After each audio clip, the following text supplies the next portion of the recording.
All right, welcome everybody to week 5 of 6 from the New Orleans Unknown Legends series.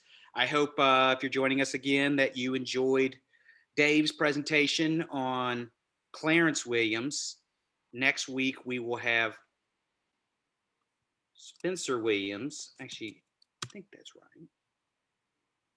right. Yeah, and I thought it was a fascinating lecture and absolutely something I hadn't knew nothing. Clarence Williams. So next week will be Spencer Williams. So I hope you enjoyed that. So with that, we got Charles back for one more week. He is going to be doing his history of New Orleans music from Congo Square to Trombone Shorty. Yeah, that's it. Thank you, Charles. And so he'll be doing that in September. So I hope everybody can join us for that one. But with that, I'm going to let Charles talk about the Latin influence of music of New Orleans. So we did preview it last week with just guesses, Charles, of what you're going to be talking about. So we hope that we think we already see a couple on there that he already talked about. So thank you so much. Okay, thank you, everyone. Welcome to this part of the series. Again, it's Latin influence on the music of New Orleans.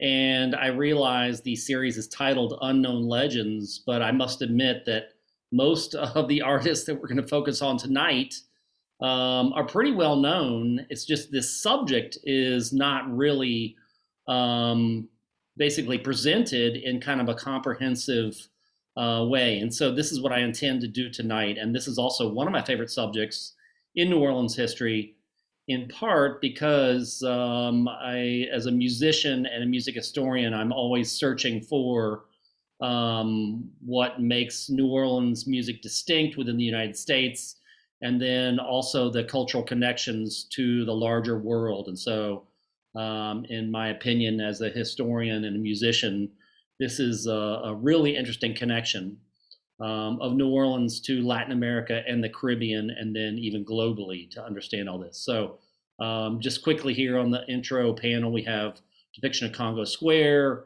the sheet music cover of Gottschalk's Souvenir de la Havane, a picture of Jelly Roll Morton, and then Professor Longhair, basically kind of covering the arc of what we're going to talk about tonight. So going on to the second slide, as usual, I always provide information on further research and reading, and just about always I suggest that people visit the Hogan Archive with their new name, the Hogan Archives of New Orleans Music and New Orleans Jazz, under the curatorship of Melissa Weber, DJ Soul Sister, who has basically accomplished the feat of broadening the overall scope of the archive, as it was started in the 1950s to document early New Orleans jazz, and now under her leadership, it really has embraced all New Orleans music, which is a great idea.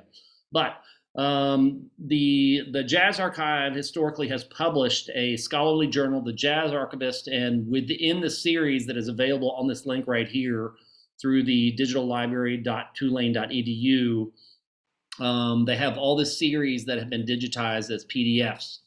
And there are a number of articles. There's so many I couldn't even begin to list them all here, but I do have a couple pictures here, the front covers of two particular issues that I think are relevant.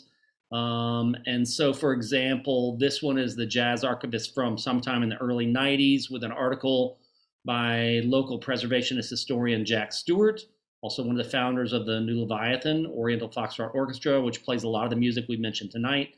And he did a series on the influence of the so-called Mexican band on New Orleans music. And it's a 3-part series covering, I don't know, several years actually, based on all his research. And then this issue right here, which comes from, I want to say 1999, includes an article by John McCusker on the Cuban influence on New Orleans jazz, where he researches the connections of New Orleans artists and musicians to Cuba in the early days of jazz. Another really interesting article. But then there's other articles really focusing on some of the more theoretical music aspects, looking at, the music theory of the rhythms that we're going to talk about tonight. And then beyond that, I did want to mention a few books that I think are important. One is Ned Sublet's The World That Made New Orleans, From Spanish Silver to Congo Square, published in 2007, I believe is the date. But anyway, he discusses a lot of the musical connections between the Caribbean and New Orleans, and so I think it's probably one of the most sophisticated analysis in terms of a book. But not all the book is musical. Some of it's kind of political, social history. But anyway, it covers a lot of the stuff we're going to talk about tonight. And then also his previous book, Cuba and Its Music, explores the history of Cuba through the history of Cuban music. And then there's also a lot of connections to New Orleans in that book. If you read it, you see so many parallels in terms of the history of Cuba and the history of Louisiana and New Orleans specifically. And then a couple other books that I would recommend is Christopher Washburn's recent book, Latin Jazz, The Other Jazz, which looks at the history of Latin jazz, and then some of the early parts focus on the connections to New Orleans. And I knew Christopher when he was a researcher at the Hogan Jazz Archive 20 years ago. Amazing scholar. I'm really glad he published this book. And then also Charles Kinzer, and another amazing jazz historian who has spent a lot of his scholarly life focusing on these connections. And there's a website on LSU's, I can't remember exactly the name of the website, but if you search the Tio family, 4 generations of New Orleans musicians, 1814, 1933, that's also another aspect. And so the Tio family, very interesting. They were essentially Creoles of color who left New Orleans in the 1850s to escape the kind of the racial turbulence leading up to the Civil War. They moved to northern Mexico and established the Eureka colony in northern Mexico, I believe in the state of Tamaulipas or Tampico, I can't remember which one. And then they moved back in the 1870s. And so a very strong connection between Mexico and New Orleans in those years. So that brings us to the slide that basically kind of gives a overview about some of the terminology and the musical styles that we're going to be talking about tonight. And so when we talk about the Latin influence or the Afro-Caribbean rhythmic influence on New Orleans music, we're often talking about the rhythm, the habanera rhythm, which is the basis for most Latin American and Caribbean music. And for those of you all who've heard me lecture before, you know that I will, sing out rhythms during the lectures. So the easiest way to remember the habanera is really to think of the tango, the Argentinian dance. So dum da dum dum dum da dum dum dum da dum dum dum. So it's a rhythmic cell with 4 notes per bar. So 1, 2, 3, 4, 1, 2, 3, 4, 1, 2, 3, 4, 1, 2, 3, 4, 1, like that. And so again, that's the basis for most Latin American music. And then Ned Sublet in his The World That Made New Orleans actually traces that rhythmic cell to Congo in Central Africa, where he claims it is the call to dance. So boom, ga-dum, ga-gum, ga-dum, ga-gum, ga-dum, ga-gum. Oftentimes I tell my students, when you hear that rhythm, all of a sudden, you just start moving, people want to dance. And then Luther Gray, who is one of the founders of the Congo Square Foundation, says that it makes you kind of want to dance up and down rather than a side to side dance. So it's kind of a funny rhythm in terms of the way it makes your body move, but it certainly makes a lot of people dance, and that is international. And I would add that even though it's associated with Latin American music and New Orleans music, that specific rhythm is also popular globally in contemporary music as a rhythm dance cell that powers a lot of dance music around the world, including modern Indian music or Arabic music and dance music all around the world. So that is the habanera. And then in New Orleans specifically, the habanera is associated with the bambula and is thought to originate, at least in New Orleans, in Congo Square. And so just a little bit of a brief background is Congo Square was the area designated in the city where Africans on Sundays, which was considered a day off according to the Code Noir, could then dance and play music And basically, it's considered very important in New Orleans history for the continuation of African music styles, and also makes New Orleans very distinct in American history for the continuation of these styles, given basically the permission of the city leaders. And so at the same time, bambula is considered a drum. So Luther Gray manufactured with a team of artisans this bambula drum for the Louisiana State Museum, which was in the Cabildo. I'm not sure where it is today. It may be somewhere in the Jazz Museum. I'm not sure. And then it's also the dance, the bambula dance, as kind of depicted here in this depiction of Congo Square. And then here is Benjamin Latrobe's depiction of the bambula drum that he saw in 1819 at Congo Square, and the drummer actually was sitting on it. And so the bambula drum was the large, deep bass drum that kind of powered the lower part of the dance music at Congo Square. And then also bambula is associated with the rhythm, which is the same rhythm as the habanero. Boom, gugum, gugum, gugum, gugum, gugum, gugum.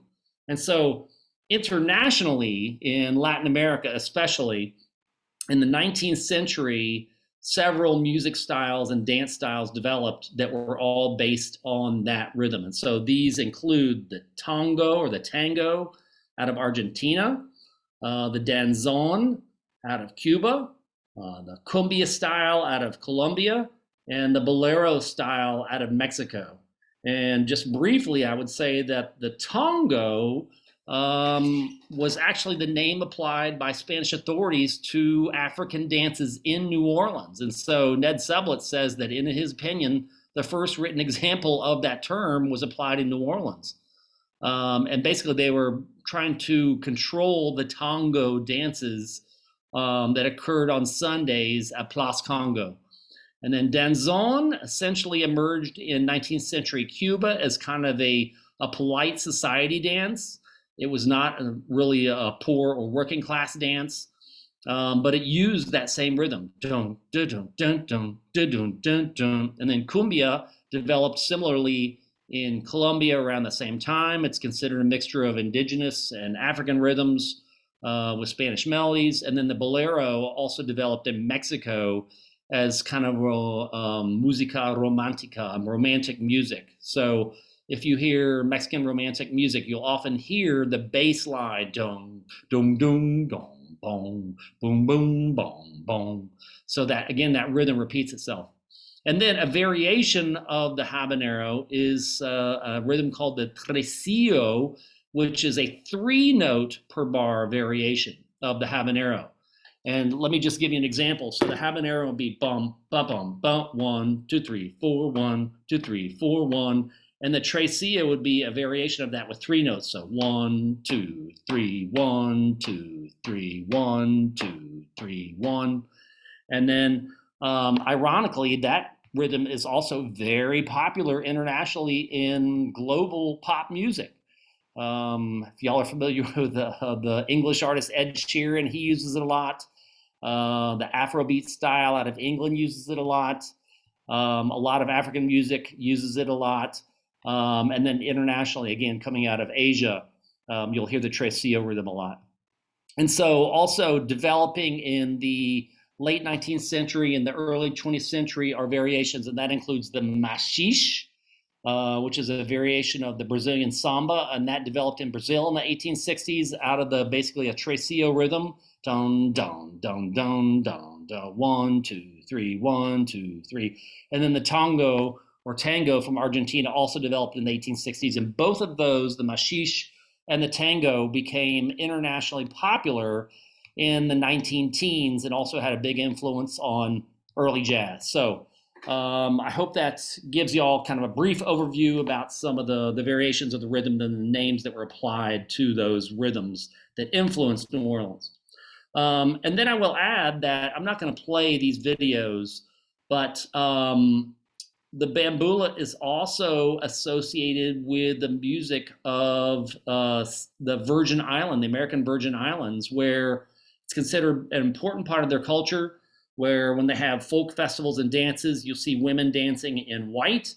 And then in this video right here, I encourage you to look it up sometime, but a scholar, Marie-Paul Maquislin, explains the history of the bamboo and the significance in the Virgin Islands. So it's not just associated with New Orleans solely. And then also there's an album that was produced, I believe, in the 1950s, African Drums, where they also have a song, Bambula Dance Drums, where again the rhythm is dong, dong, dong, dong, dong, dong, 1, 2, 3, 4, 1, 2, 3, 4. So again, to give it some international perspective. Now, I did also want to show this map from 1849. This is in the Louisiana State Museum collection, the map of the U.S. and Mexico, by Appleton Publishers. And what I want to show is the shipping route connections of New Orleans to Veracruz, Mexico, and Havana, Cuba. And then, of course, there are other routes that go down to further south in South America and Latin America. But really what I want to show is the importance of what I would call this Gulf Triangle right here, connecting New Orleans to both Mexico and Cuba. Very commonly, ships were coming and going all the time between those three port cities. So we had very strong cultural connections, much stronger than I believe exists today, especially with Cuba, given the revolution and the limit on trade. Though I do understand that Louisiana does export some rice to Cuba, and that's an important export market. So just again, provide international context. What I would like to do now is kind of give some examples of videos of the way these different rhythms actually exist through danzon, through the tango, and then also in popular culture through George Bizet's Carmen, which was his famous opera that he published and debuted in 1875 to show, again, the international popularity of the habanero rhythm. So quickly, what I want to do is I also included a video of a dance in Cartagena. I'm not going to play that, but I encourage you to check it out sometime. So traditional Colombian dance using the habanero rhythm and with traditional folk dancers. But this traditional Cuban danzon shows how it was a very sophisticated dance style, again, for upper class, middle class people. It wasn't just for working class people, but using this African, Afro-Caribbean rhythm. So here we go. Oops. Sorry. Okay, let's try this.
So I'm going to stop that there. I'm trying to exit. There we go. Oops. And also, I saw in the chat line that David Cooney, the curator of music and jazz at the Louisiana State Museum, says that the bamboula drum was on display in Drumsville, but I believe it's been temporarily removed. So anyway, moving on, here's an example of tango music from a contemporary setting.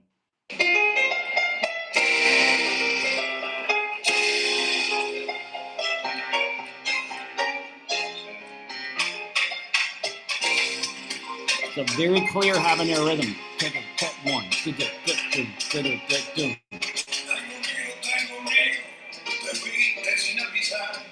Los gringos fueron cambiando su manera de bailar. Tango negro, el algo se fue por mal. Se acabaron los candombes en el barrio de Montserrat.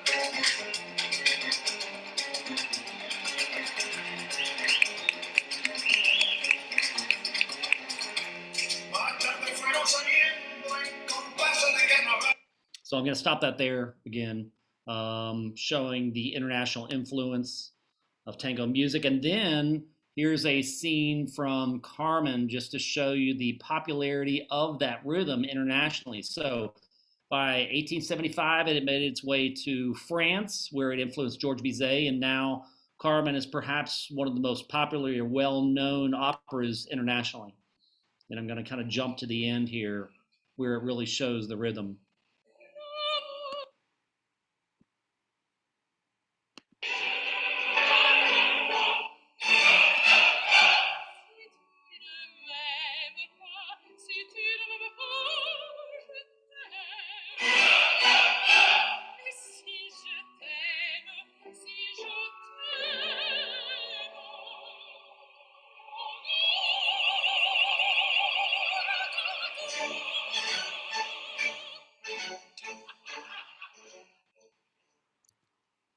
So yeah, there's the dum dun dun dun dun, the 3 4 1. So that classic rhythmic cell, um, and when Carmen debuted in 1875, it was quite scandalous, and I'm sure that kind of the Latin African element to the music also contributed to the exoticness of that particular opera.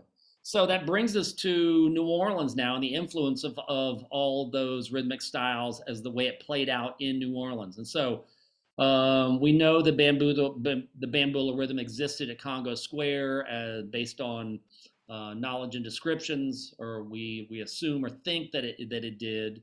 But really, the first published piece that documents the existence of that rhythm associated with New Orleans was Louis Moreau Gottschalk's Bamboula Danse des Nègres, which he published when he was 20 years old in France in 1849. The context is that he moved to France to go study at the Paris Conservatory, was denied entry, but still made a name for himself based on his virtuosity. And then during this time period when there was the so-called local color compositional movement where composers drew on folk melodies and folk styles from regions and usually where they were from and familiar with, Louis Moreau Gottschalk drew on the music of his hometown, New Orleans, and was inspired by the rhythms that he grew up with. And then Fred Starr, the author of his biography, basically claims that it was not influenced by rhythms of Congo Square, even though, I mean, potentially he could have heard those rhythms growing up in New Orleans in the 1830s and 40s. So he was born in 1829. But it was more influenced by his nanny Sally, who is Saint-Dominguez Creole, who would sing him Creole folk songs from Saint-Domingue. And so here is a sample of Bamboula Danse des Nègres, which is considered important because it's considered the first kind of modern classical composition to integrate African rhythms into the structure. And I will add, and you'll hear me say this many times, that my personal opinion is that Gottschalk was not really adept at composing kind of the swinging variation of that bamboula rhythm. And so as a result, when virtuistic pianists perform this, the rhythm is kind of stiff. It's dun dun dun dun dun dun dun dun dun dun dun dun. It's not dun dun dun dun dun dun dun dun. Doesn't have kind of a lilting dance rhythm to it. It's very stiff. So I'm just going to play you a small segment of this.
So I'm going to stop that there. And then David just added a chat note that he said he thought that Sally took Gottschalk to Congo Square to hear the rhythms.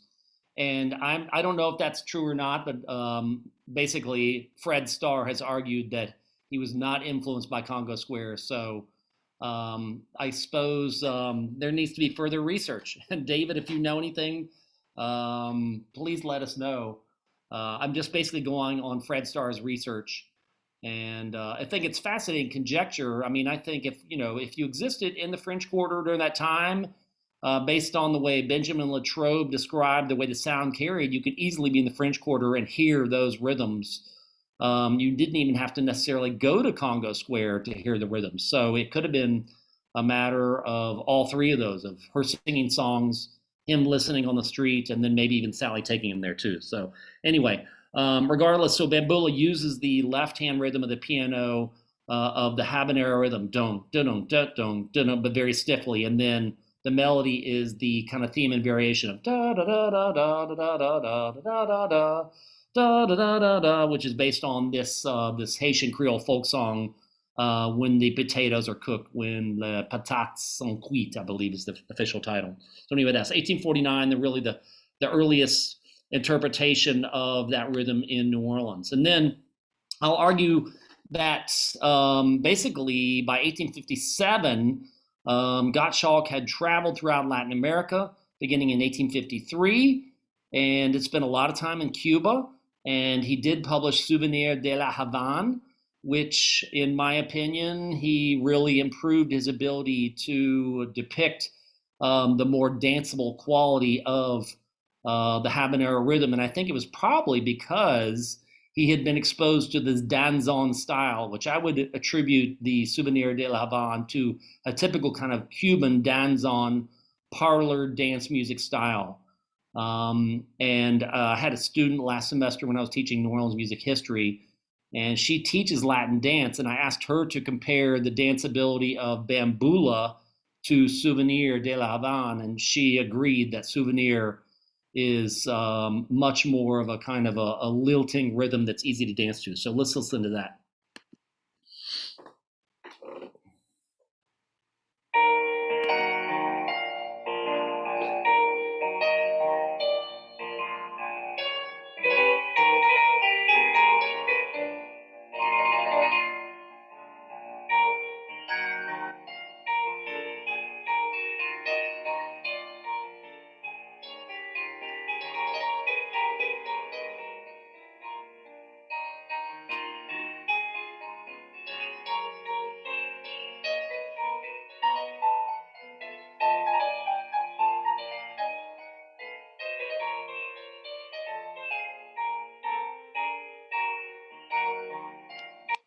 So that basically that same theme repeats throughout most of the song.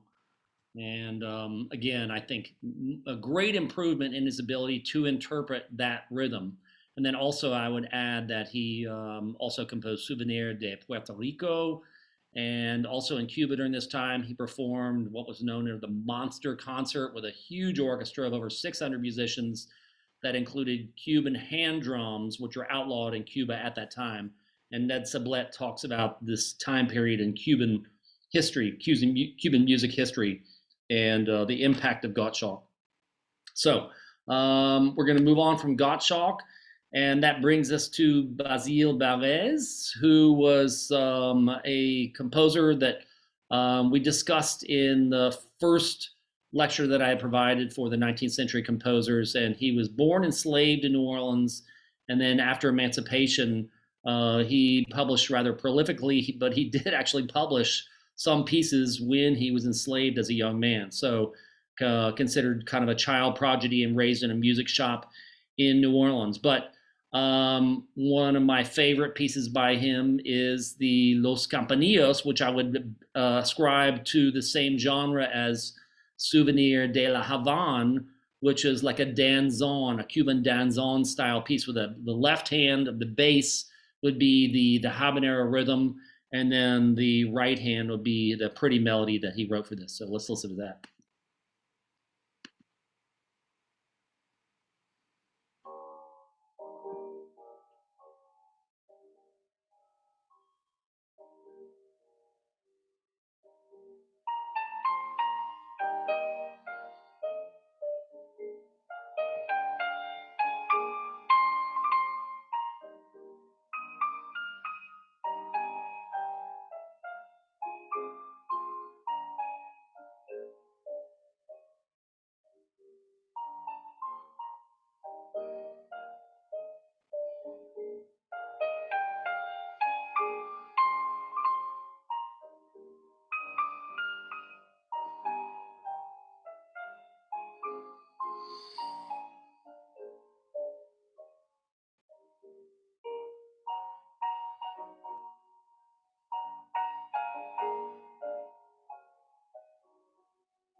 Okay, I'm going to stop that right there. Basically, he just kind of repeats those two themes, but also I wanted to point out that not everything Barres and Gottschalk composed had this immediate Latin influence or reflected the danzon. Um, Basically, they had a wide repertoire of styles, including polkas and one steps and schottisches and all the kind of typical dance songs of the Victorian period. Um, but it's very important to acknowledge that, I mean, you know, a fair amount of the repertoire did have this Latin influence. And the question is, where did this influence come from? And I would argue basically it was because of the strong connections of New Orleans to Cuba and Mexico in general. And so Cuba was, again, the source of the danzon style that inspired Souvenirs and Los Compañías. And that brings us to the early days of jazz. So moving on from 19th century composers to early jazz. And we have to acknowledge what Jelly Roll Morton, the great composer, arranger, and pianist, calls the Spanish tinge in early New Orleans jazz. And so when Alan Lomax, the great folklorist, interviewed him in 1937, he discusses the Spanish tinge and then plays a couple examples of it. So I'm going to play the first part of this one interview and then jump to the second part to basically display how he interprets it musically. Of course, you got to have these little tinges of Spanish in it in order to play real good jazz. Jazz has a foundation that must be very prominent, especially with the bass sections, in order to give a great background. Plus what's called riffs today, which was known as figures. But figures hasn't always been in the dance bands. I'll give you an idea what the idea of Spanish there is in the blues. And by the way, he's playing a tresillo rhythm, the 3-note rhythm, in the left hand. 1, 2, 3, 1, 2, 3, 1, 2, 3, 1, 2, 3, 1.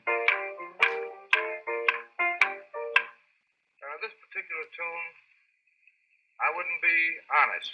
I'm going to jump ahead to around the 3-minute mark where he then provides another example of using the ragtime song La Paloma. And of course we had Spanish people, there are plenty of them, and plenty of French people. Of course I may demonstrate a little bit of La Paloma to show you that the tinge is really in there.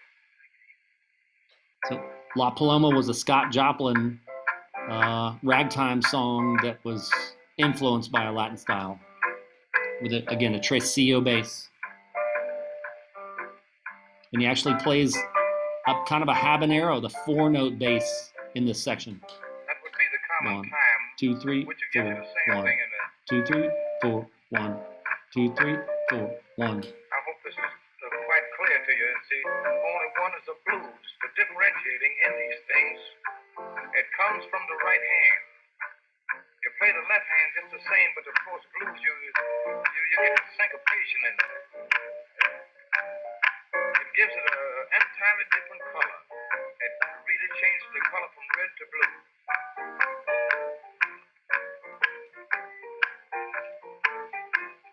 Maybe you can notice this powerful bass hand. So that's Jelly on the Spanish tinge. Even though he calls it Spanish, that's because he associates people who speak Spanish from Latin America with Spain, but it's just kind of one of those funny terms from early 20th century New Orleans. And then also in the Lomax recordings, he has a couple songs, Spanish Swat and then Mamanita, which are variations of that style. So I want to play a little bit of Mamanita, one of my favorite songs of his from that period.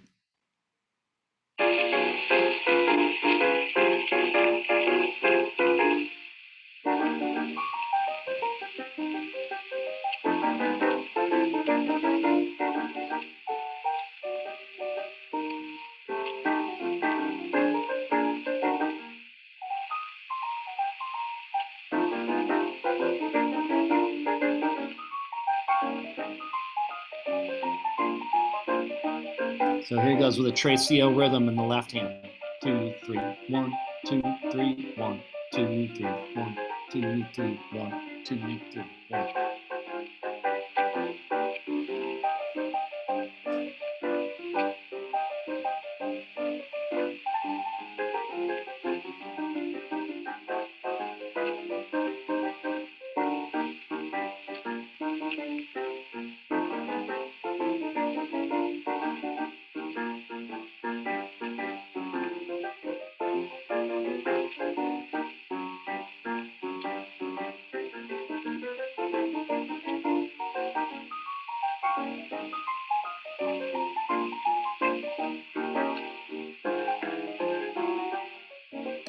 So then he breaks into a section where it's kind of a more of a foxtrot rhythm. The 1, 2, 3, 4, 1, 2, 3, 4 has a variation of the Traceo.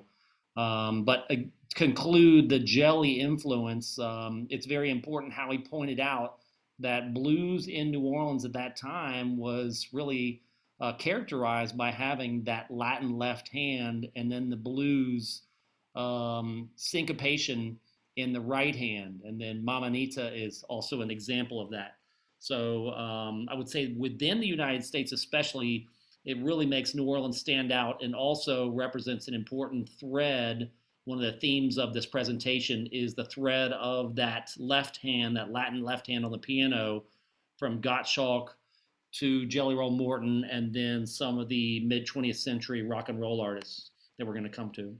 So another important aspect of the Latin influence is the presence of the Mexican band. I mentioned that the Jazz Archivist has a 3-part series by Jack Stewart on the history of the Mexican band, but essentially the story is in the 1870s during the Mexican Porfiriato period under Porfirio Diaz, the great dictator of that time period, he sent a delegation of musicians of the basically a military band to New Orleans to play at the World's Cotton Exposition, and then many of those musicians ended up staying and maintaining a presence in New Orleans, and also composers. And so Junius Hart, New Orleans being kind of the Tin Pan Alley of the South, and Junius Hart being one of the main publishing houses and composers, he composed the song Sobre los Olas, Over the Waves, which is a waltz, and we'll hear it here.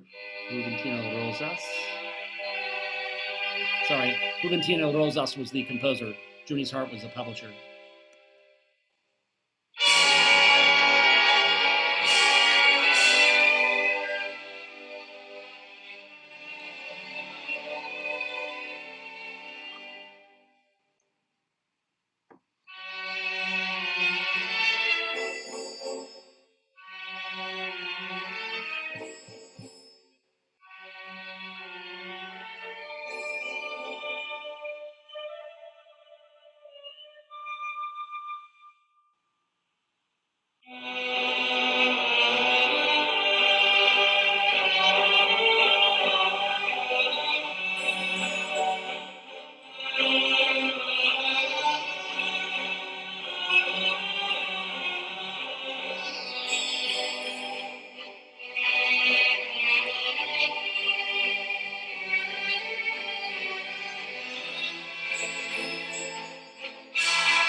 So just to make the point that the popularity of the Mexican music series by Junius Hart shows, again, the appreciation of a New Orleans audience for that Latin American style. And there were numerous compositions by Juventino Rosas that Junius Hart published and that were popular.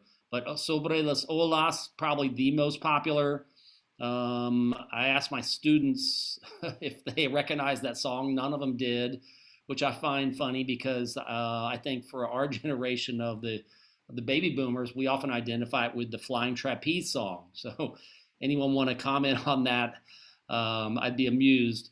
But overall, what I wanted to do was make the point that it's one of several songs in the New Orleans jazz standard repertoire that was adopted by the early jazz musicians, the early ragtimers, and they straightened it out. They changed it from a waltz to a foxtrot.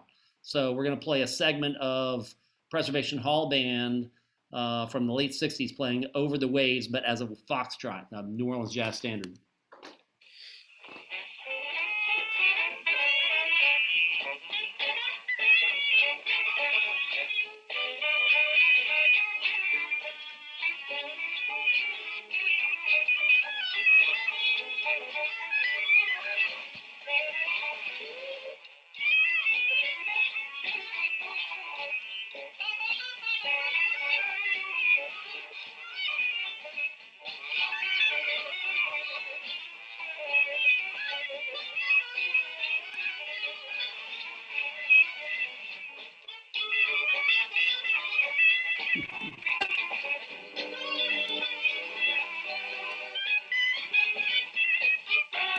Okay, so yes, Alan Raphael put in a comment. Yes, now I recognize the melody. Of course, the Flying Trapeze. So yeah. By the way, that Over the Waves is, of course, is from 1971, as it says on the slide. Um, and so again, one of the ways that Latin music transformed into a foxtrot by New Orleans musicians. And what I'd like to play now is just some early examples of the machiche, or samba, and then also the tango, the way it was interpreted during this time period of the 19 teens, during the dance craze of that time period. And generally, this is a time period when the animal dances, the foxtrot, the bunny hug, the grizzly bear, the bunny. I think the bunny hop was the fourth one. So dancing was very popular at this time as it moved out of the Victorian period. So here's an example of early machiche, quickly.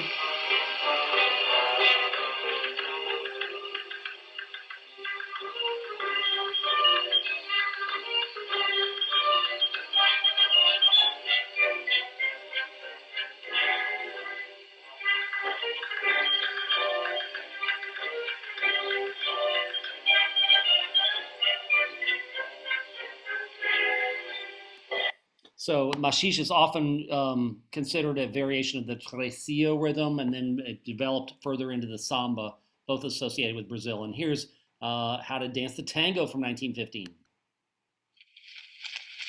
So,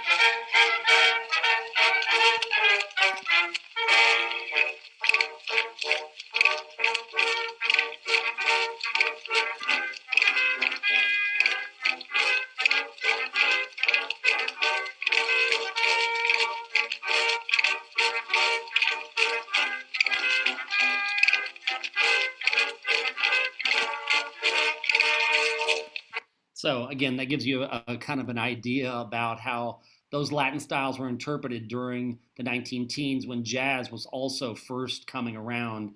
And I'm not going to play this video, but it's a tango in France.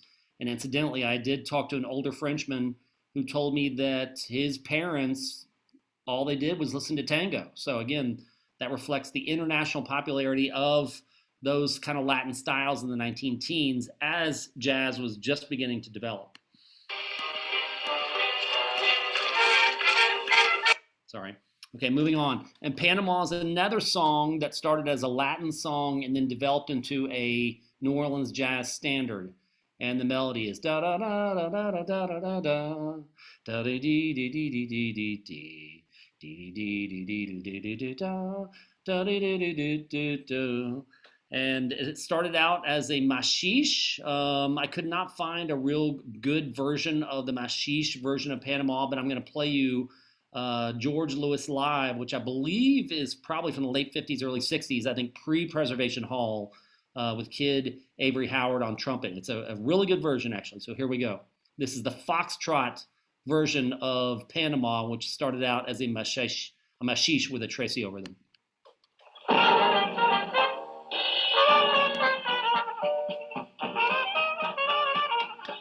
So classic foxtrot rhythm. 1, 2, 3, 4. 1, 2, 3, 4. 1, 2, 3, 4. 1, 2, 3, 4.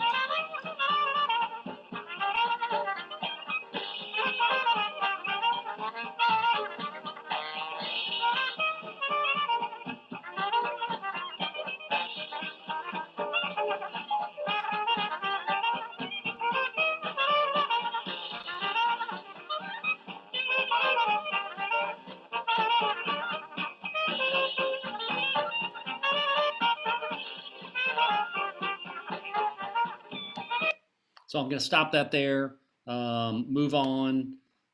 Let's see, escape here. So again, Panama, Over the Waves, two of the kind of classic Latin songs that transformed into foxtrots for early jazz musicians. Sorry. So then by the 40s, we have the jazz album, Jazz à la Creole, which is celebrating essentially Creole culture in New Orleans. And then really some great, interesting songs in this album. But the classic one that really includes kind of a Afro-Caribbean rhythm is Mo Paleme Sa, which I believe is a Creole interpretation of I Don't Like That. And so let's listen to this. And again, pay attention to the tresillo rhythm that exists in this recording from 1946.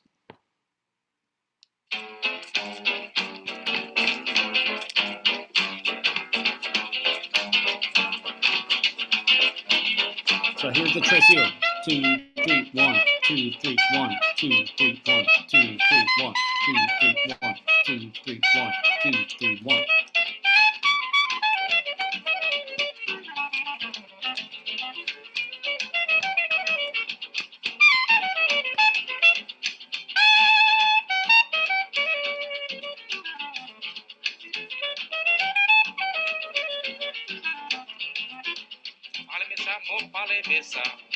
So I'm going to stop that there.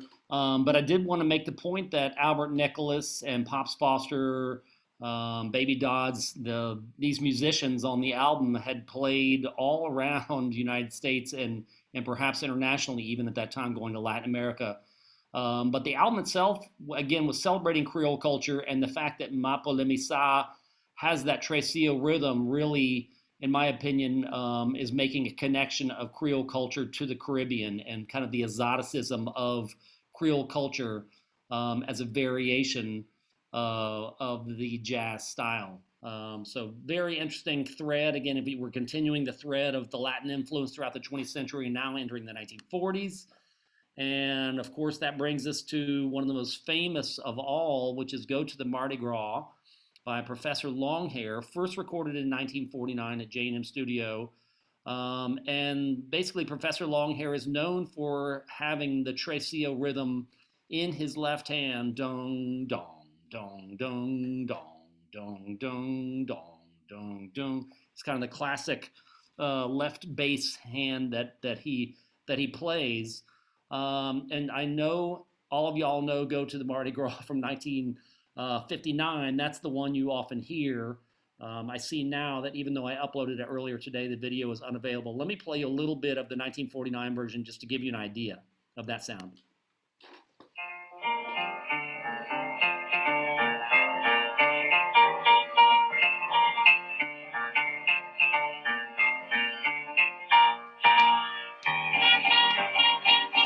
One, two, three, 1, 2, 3, 1,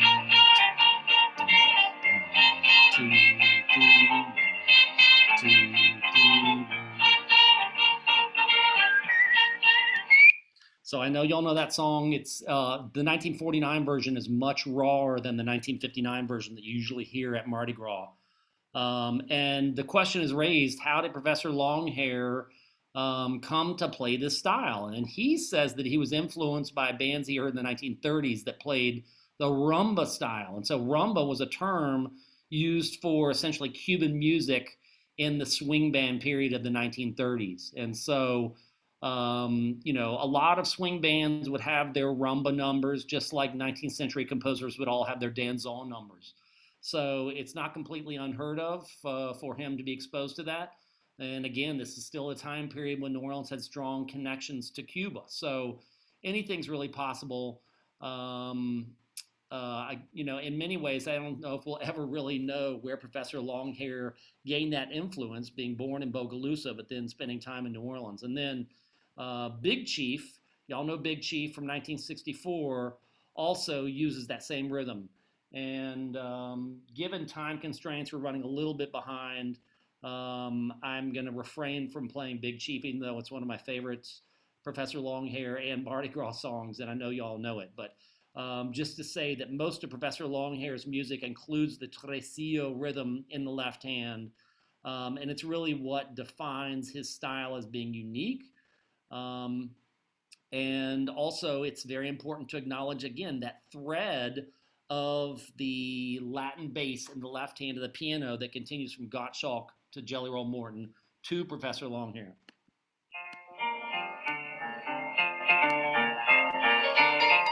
Sorry, I'm trying to move on.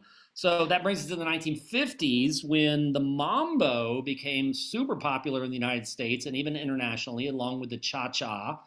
And the Latin composer, he's actually Cuban and moved to Mexico, Perez Prado, basically was one of the most popular band leaders of that time period. And then in the mid 50s, he actually scored a huge hit in the United States with the song Cherry Pink and Apple Blossom White, which I'm going to play for you here. There's also some other videos, including this one on the left, Pachuco Bayan. And part of what I'd like to point out in terms of the sound of the mambo and the cha-cha is really the presence of a strong cowbell playing strong quarter notes. 1, 2, 3, 4. 1, 2, 3, 4. So not a syncopated rhythm, but it really helps define kind of a solid, heavy groove that I think has a huge influence on American rock and roll and then later funk. So here we go with Cherry Pink.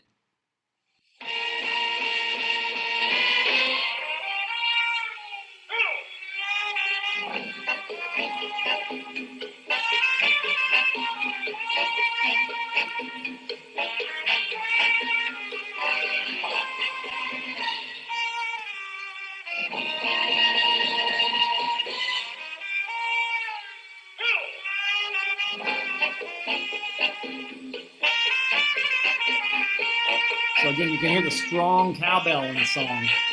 And this was, I believe, a #1 hit in around 1956.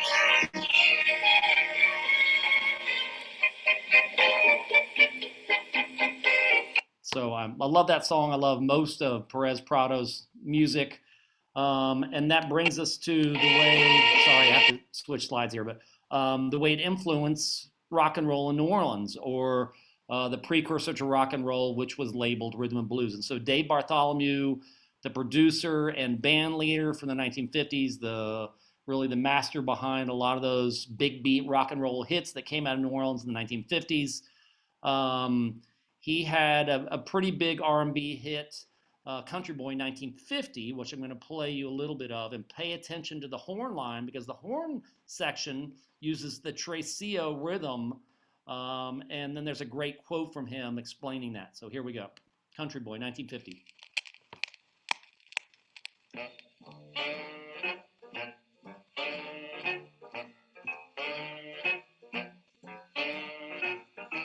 So kind of a boogie-woogie quarter note bass line, and then the horns play the more syncopated tresillo over the top.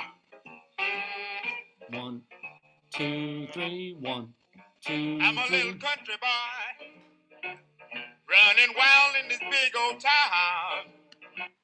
So I'm going to stop it there, and then we heard Mama Anita just to kind of provide precedence. But then Dave Bartholomew's great quote in terms of composing Country Boy was, he said, I heard the bass playing that part on a rumba record on Country Boy. I had my bass and drums playing a straight swing rhythm and wrote up the rumba bass part for the saxes to play on top of the swing rhythm.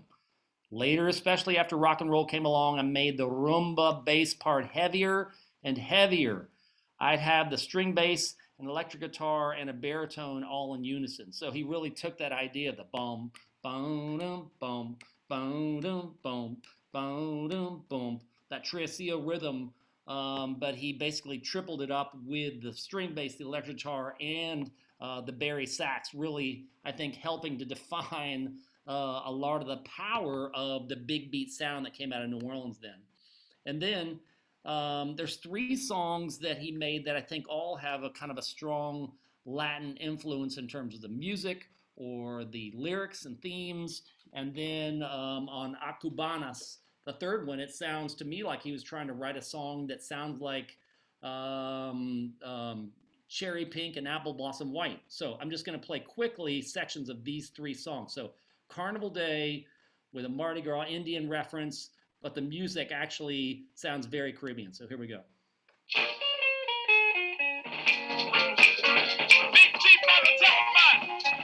And if you hear the clave is a Cuban rhythm. Dun, dun, dun, dun, dun. It's actually a 5-note 2-bar rhythm that is the basis for most mid-20th century Latin music or Cuban music.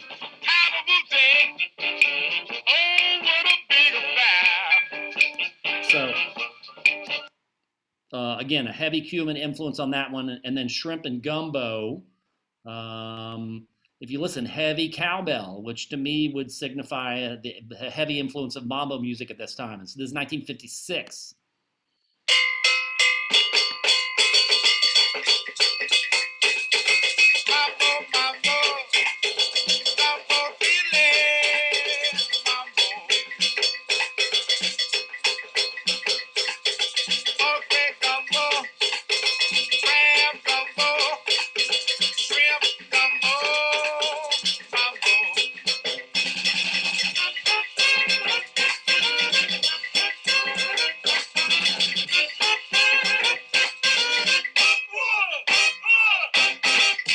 So that whole break and the grunting, that's very much right out of the Perez Prado Mambo book. And then what is ironic is the cowbell is playing a rhythm that is often associated with the Mardi Gras Indians. The ding ding ding ding ding ding ding ding ding ding ding ding. So even though it's kind of a Mardi Gras Indian rhythm, the heavy sound of the cowbell in the production really makes it sound like mambo. And then moving on to A Cubanas, obviously the title reference to Cuba at the time. And then also the trumpet, to me, makes it sound like he's trying to compose something like Cherry Pink. A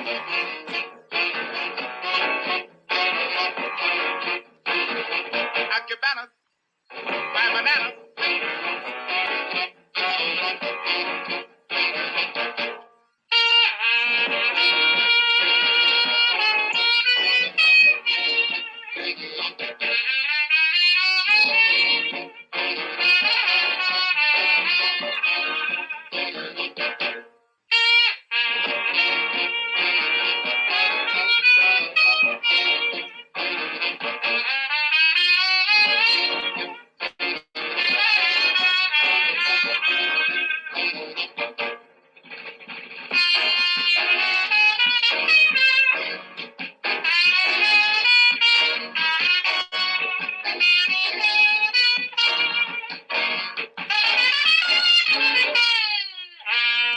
So especially that slur he does at the end, that's very much out of the Cherry Pink compositional playbook.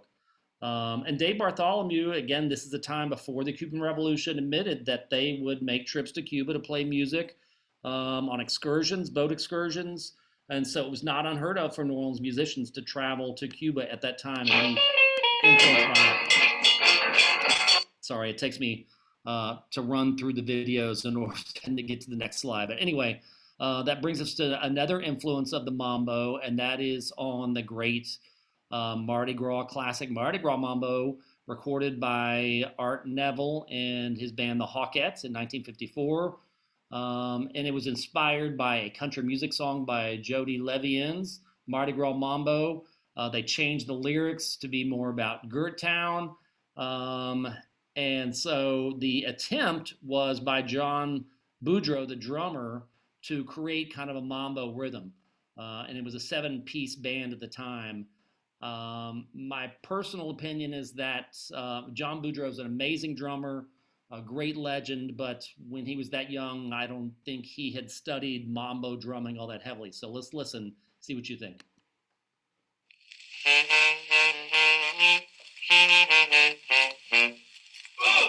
Down in New Orleans where the blues was born, it takes a cool cat to go on the side and Rampart Street. The combos play with the mambo beat, the Mardi Gras mambo, mambo, mambo, Mardi. So bum bum bum bum bum bum bum bum bum bum. I suppose you could interpret that as a mambo rhythm, but anyway, I did want to point that out. And I'm not going to play the Jody Levien's version, but it's fun to hear if you ever get to hear it. So moving on to the next slide. Sorry. Okay, so that brings us to the 1960s. And I would say I'm skipping over that kind of the Alan Toussaint period, which I think has its own version of Latin influence, but we're running a little over time. Jason actually said that it's okay to run a little bit over. So we're just about to conclude, but I did want to point out that in the 1960s, and especially I think with the influence of, say, Alan Toussaint, the producer, pianist, and then the development of the Meters, kind of the premier New Orleans funk group of the late 60s and 70s, that they defined a new style that was more groove oriented and based on repetitive riffs that were often syncopated and what we would call funky today. And this also mirrors, I think, the influence of the mambo style in terms of heavy syncopated rhythm and dance oriented. And it also brings in more of a kind of an African riff aesthetic compared to the swing era, where, you know, I mean, they would have a swing rhythm and then also the bass would be walking. By the late 1960s, what you find is that the drums are really syncopated. They're not playing swing rhythms anymore. And the bass will often play, you know, basically a repetitive riff or groove. And so it's really the emergence of the groove that defines kind of the distinct New Orleans sound of this period. First defined by the Meters, and then also defined by the Neville Brothers and a lot of Mardi Gras Indian bands. So quickly, I'm just going to play Sissy Strut, the classic Meter song, to show you this kind of syncopated drum rhythm that defines the style.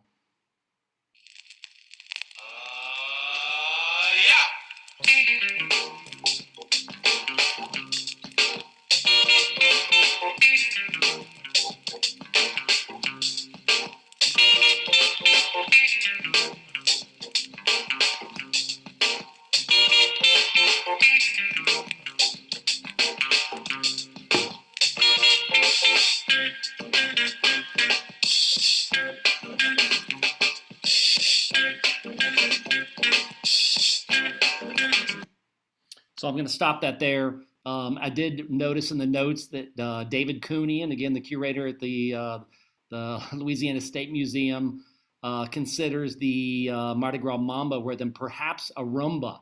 So that's open to debate. If anyone else has their opinion, I'll certainly relate it to the group. And then Earl King Street Parade also I consider in that same type of syncopated groove rhythm that helps define New Orleans music in this time period. And I do want to point out again that you have to acknowledge that a lot of that syncopated groove was also influenced by the distinct sound of New Orleans parade music, the second line beat.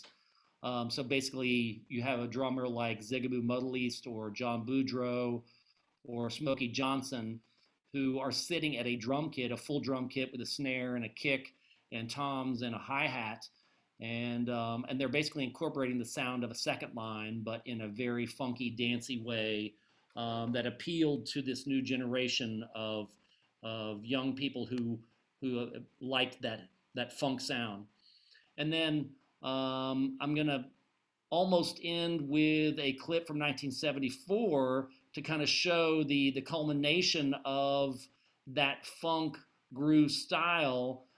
There's a great recording, a live recording in Chicago in 1974 where Professor Longhair, Dr. John, and the Meters all play on stage with Uganda Roberts as well, the great Congo player, 1974. And I think it's important to acknowledge that Dr. John also inherited that Latin piano style from Fess. And again, he's a continuation of that thread. So I'm just going to play you a minute of Big Chief, the way they interpret it in 1974. If we get all the fellas on up here, you want to play up here? Yeah, you got to sing this tune, right? Girl, didn't even know about this tune. It's a total surprise finale. But this one of Earl King tune that we're gonna finalize tonight with. That was one of Professor Longhair's hits. We figure that's appropriate for the cadenza.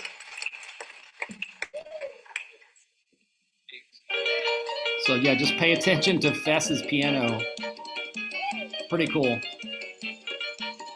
1, 2, 3, 1, 2, 3, 1, 2, 3, 1. So the Tresillo rhythm, the bass is for Big Chief.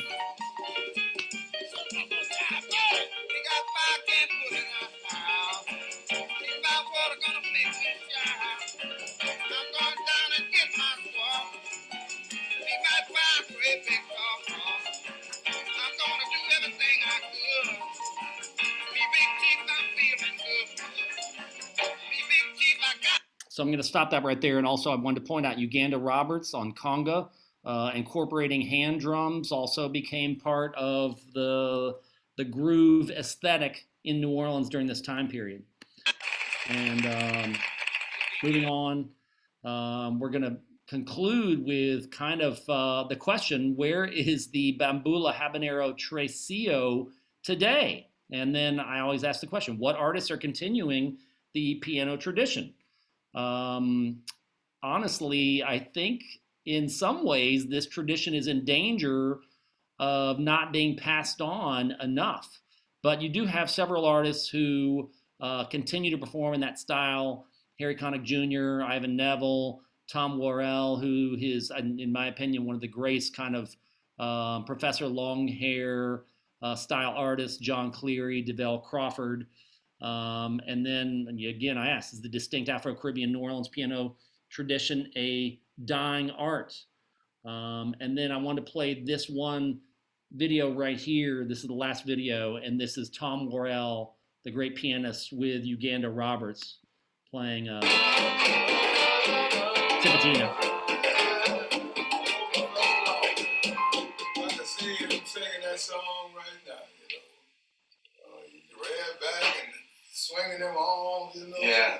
I'll be looking at them keys, the way he tickle them keys, you know, and my ears be bigger than an elephant is. Then I'll be picking up on what he's doing and sticking with it, you know. Yeah. Wow. So what we're about today too, Alfred, is that we're going to bring this music back to life as far as live performances go. And we have a project called MoFest. Okay. We want to take this to the world. Well, that sounds like And a great idea. we have some, Alfred's one of the original members of Gus's band. We have Earl Gordon, of course, on drums, who was there for 5 years. And we have Lance Ellis, and we have, who else do we have? We have Junior Yamagishi. Oh, them guys. So yeah, and you heard Tom Worrell, we're trying to bring this music back to life in terms of live performance, which to me, that's kind of a commentary on the state of that tradition in New Orleans music today. So I'll leave that question to you all, but I will also add, as we go to the conclusion, that the rhythm does still exist in New Orleans, especially with the popularity of reggaeton, which is Latin American hip hop. And New Orleans has two Latin stations where you can hear that rhythm kind of hiding in plain sight, as I term it. Boom, titum, tit, doom, titu, tit, doom, titu, tit, the main rhythm of reggaeton. And not a lot of people consider that when they think about where is that tradition today. And one could certainly argue that in terms of the piano tradition, it's dying, but the rhythm is still living on in other forms. So that brings us to conclusions and summary as we come to the last slide, and that is first, New Orleans' status as the northernmost Caribbean community reveals the historic connections with the Caribbean and Latin America and the existence of the Bambula Habanero rhythm. And we see that with the existence of Congo Square, going through Gottschalk and Morton and Professor Longhair and Dr. John, etc. And in the 19th century, we can see that the rhythms existed both in African cultural traditions, including Congo Square, and also the presence of Latin American popular music with styles such as the danzón and the tango. that were composed in that style by local composers Gottschalk and Berez. And the 20th century piano traditions, we see Jelly Roll, Professor Longhair, Dr. John, Alan Toussaint, etc., provide a continuous thread throughout the century from jazz into the funk era. And then in the 1960s, we see the emergence of the groove-based dance music, reflecting the overall emergence of African rhythm-based riffs as a basis for the New Orleans modern distinctive style. That's also, I think, is defined by modern funk bands that come out of New Orleans.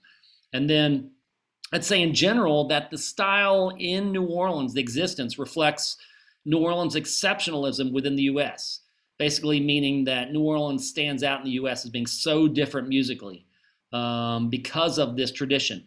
But if you look at it in the perspective of the larger Atlantic world, New Orleans is in fact one of many communities that share this style, especially throughout Latin America and the Caribbean. And then again, I will end with what is the status of Latin influence today. And then even though the piano tradition may be waning, the existence of the reggaeton rhythm means that the habanero rhythm is existing, hiding in plain sight. So, all right, that concludes the Latin influence presentation. Are there any questions? Yeah, does anybody have any questions? We did have a couple Alan mentioned about the flying trapeze, but Sabrina McCarthy said, yes, for me too, born in 1956, this is a familiar melody. Yes. So, and also David, thank you for joining us today. He says that Luther's drum was moved to the Drumsville exhibit in the Jazz Museum, but currently has been removed due to COVID protocols, I'm sure, hand reasons. Oh, right. Yeah.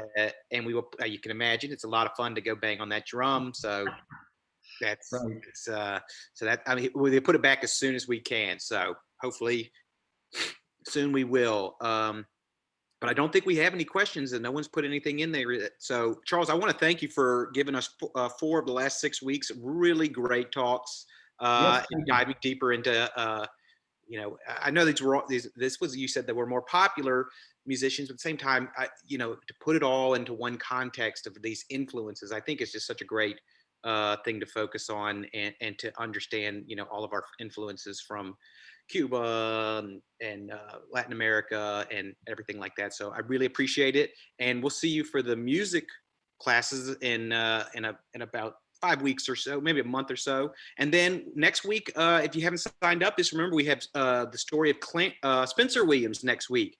Not related to Clarence, but I think they're both going to be involved in talking about each other. So Dave Thomas is going to be presenting about that, and so we'll see what the difference between Clarence and Spencer Williams is. So Charles, thank you so much, and we thank everybody for being here.